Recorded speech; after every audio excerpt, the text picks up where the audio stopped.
Hello students, indifference curve के अपने आज के लास्ट लेक्चर में, अपने आज लास्ट टॉपिक में हम बात करेंगे कि जो प्राइस इफेक्ट होता है उससे सब्स्टिट्यूशन इफेक्ट और इनकम इफेक्ट को किस प्रकार से अलग किया जा सकता है, या फिर आप ये भी कह सकते हैं कि price effect is the sum of substitution effect and income effect. तो हम आपको डायग्राम के माध्यम से ही समझाते हैं कि जो प्राइस इफेक्ट होता है वो सब्स्टिट्यूशन इफेक्ट और इनकम इफेक्ट का जोड़ होता है।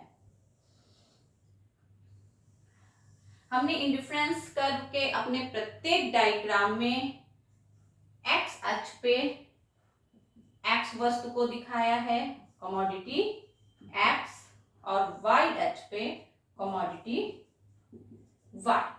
हम मान लेते हैं कि जो हमारी बजट रेखा है वो है बीएल।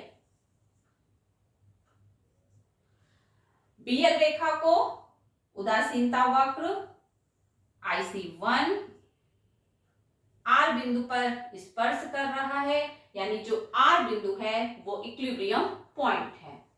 हम नीचे x की और y की क्वांटिटी ज्ञात करने के लिए आर बिंदु से x और y की क्वांटिटी भी निकालेंगे। हमने यहाँ पे लिख लिया, नॉमिनेट कर दिया b, मतलब कि आर बिंदु पर, आर संतुलन बिंदु पर x की OB और y की RB मात्रा को कंज्यूम किया जा रहा है।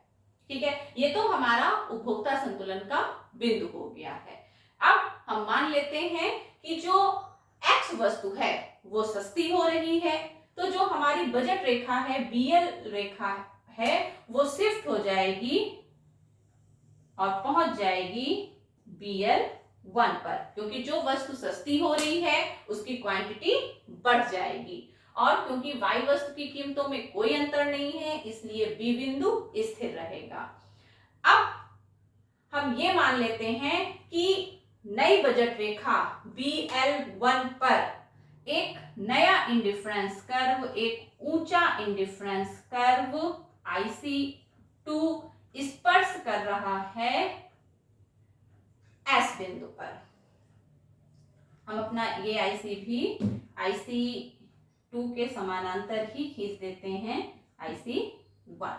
ठीक है, यहां पर जो x की क्वांटिटी है वो बढ़ जाएगी, हमने मान लिया दैट इज D।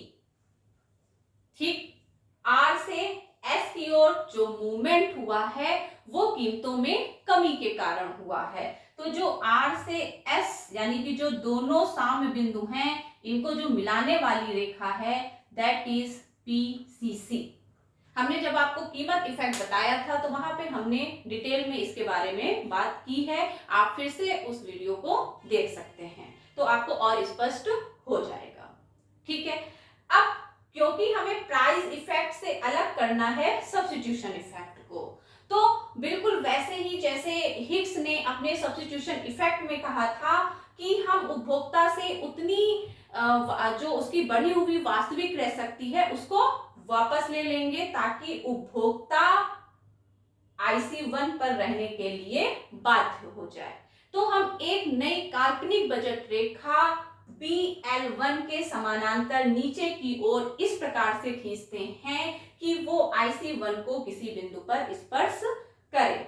हमने ये मान लिया कि हम जो बिंदु ले रहे हैं हम यहाँ पे स्पर्श करा लेंगे, तो बिल्कुल आप स्केल रखें, यहां से एक रेखा खींच सकते हैं। ठीक, नई बजट रेखा हो गई MN। जो नया साम्य बिंदु निकल के आया वो हुआ, हम मान लेते हैं, इसको हम नाम दे देते हैं Q।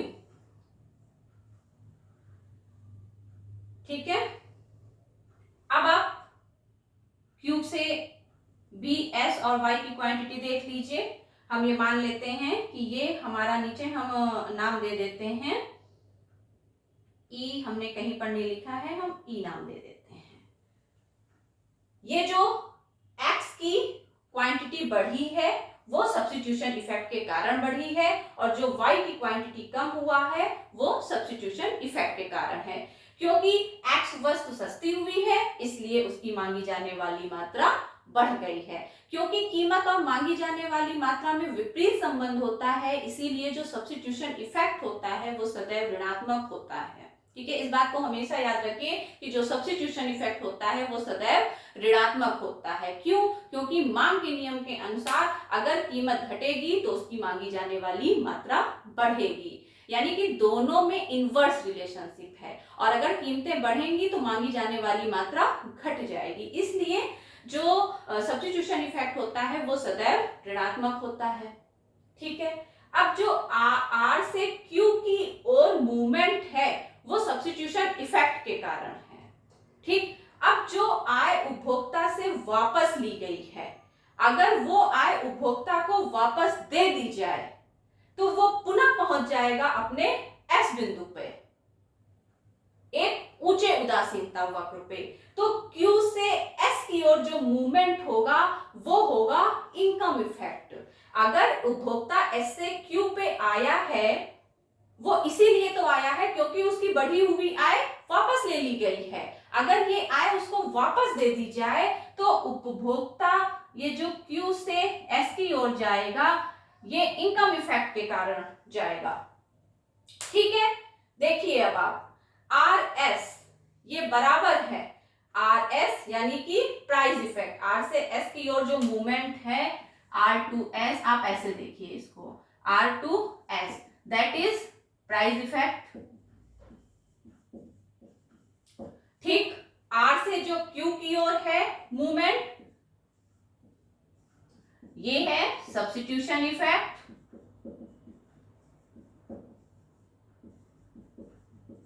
और जो आय वापस ले ली गई है अगर वो उपभोक्ता को वापस दे दी जाए तो उपभोक्ता पुनः Q से S की ओर चला जाएगा।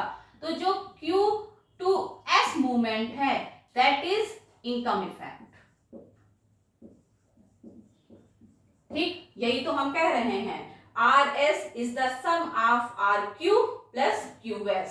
आप ऐसे भी तो लिख सकते हैं RS यानी कि प्राइस इफेक्ट ये बराबर है सब्स्टिट्यूशन इफेक्ट, आप नीचे से भी देख सकते हैं ये और ये। ठीक है, और आप यहां से भी देख सकते हैं RS यानी कि प्राइस इफेक्ट बराबर है substitution effect RQ plus QS। अगर आप सापेक्षता देखना चाहते हैं तो आप देखिए BD ये बराबर है BE प्लस ED के। अगर आप यहां से लिखना चाहें तो आप ये पॉइंट भी लिख सकते हैं BD is equal to BE plus ED। Price effect जो होता है वो टोटल होता है सब्स्टिट्यूशन इफेक्ट और इनकम इफेक्ट का। एक बार मैं फिर से पूरे डायग्राम को समराइज करती हूं। BL मूल बजट रेखा है जिसके R बिंदु पर उपभोक्ता साम्य में है जहां वो X वस्तु की OB क्वांटिटी को कंज्यूम कर रहा है। ठीक है, अब हम मान लेते हैं कि X की कीमत घट गई, नई बजट रेखा हो गई BL1। नई बजट रेखा BL1 को IC2 एक ऊंचा उदासीनता वक्र S बिंदु पे टच कर रहा है। उपभोक्ता का जो नया साम्य बिंदु है वो है S। R से S की ओर जो उपभोक्ता का मूवमेंट हुआ है वो कीमत प्रभाव के कारण हुआ है, इसलिए इसको हमने प्राइस कंजम्पशन कर्व यानी कि PCC कहा है। ठीक, अब क्योंकि हमें प्राइस इफेक्ट से सब्स्टिट्यूशन इफेक्ट और इनकम इफेक्ट को अलग करना है तो जितनी उपभोक्ता की वास्तविक आय बढ़ गई है X वस्तु की कीमत में कमी के कारण हम उसको वापस ले लेते हैं और एक नई काल्पनिक बजट रेखा M1 इस प्रकार से खींचते हैं कि वो IC1 को किसी न किसी बिंदु पर स्पर्श करे। IC1 को स्पर्श किया नई बजट रेखा ने Q बिंदु पे। Q बिंदु पे X की मात्रा बढ़ रही है और Y की मात्रा घट रही है। Y के स्थान पे X का जो उपभोग बढ़ रहा है वही है सब्स्टिट्यूशन इफेक्ट, यानी कि R से Q की ओर जो मूवमेंट हुआ उपभोक्ता का वो है सब्स्टिट्यूशन इफेक्ट। अब जो उपभोक्ता से आय ली गई है अगर वो उपभोक्ता को वापस कर दी जाए तो उपभोक्ता पुनः अपने जो संतुलन बिंदु था S वहीं पे पहुंच जाएगा। तो जो Q से S की ओर मूवमेंट है वो इसलिए होगा क्योंकि उपभोक्ता की आय बढ़ जाएगी और उपभोक्ता एक नए उदासीनता वक्र या एक ऊंचे उदासीनता वक्र पर पहुंच जाएगा। RS यानी कि प्राइस इफेक्ट ये बराबर है RQ और QS से। ठीक है, इसीलिए कहा जाता है कि जो प्राइस इफेक्ट होता है वो सब्स्टिट्यूशन इफेक्ट और इनकम इफेक्ट का जोड़ होता है। आई होप कि आपको पूरा इंडिफरेंस का जो आपका टॉपिक है, जो आपका चैप्टर है, बहुत अच्छे से क्लियर हो गया होगा। नेक्स्ट लेक्चर में अब हम एक नए टॉपिक के साथ आपको मिलेंगे। Thank you very much.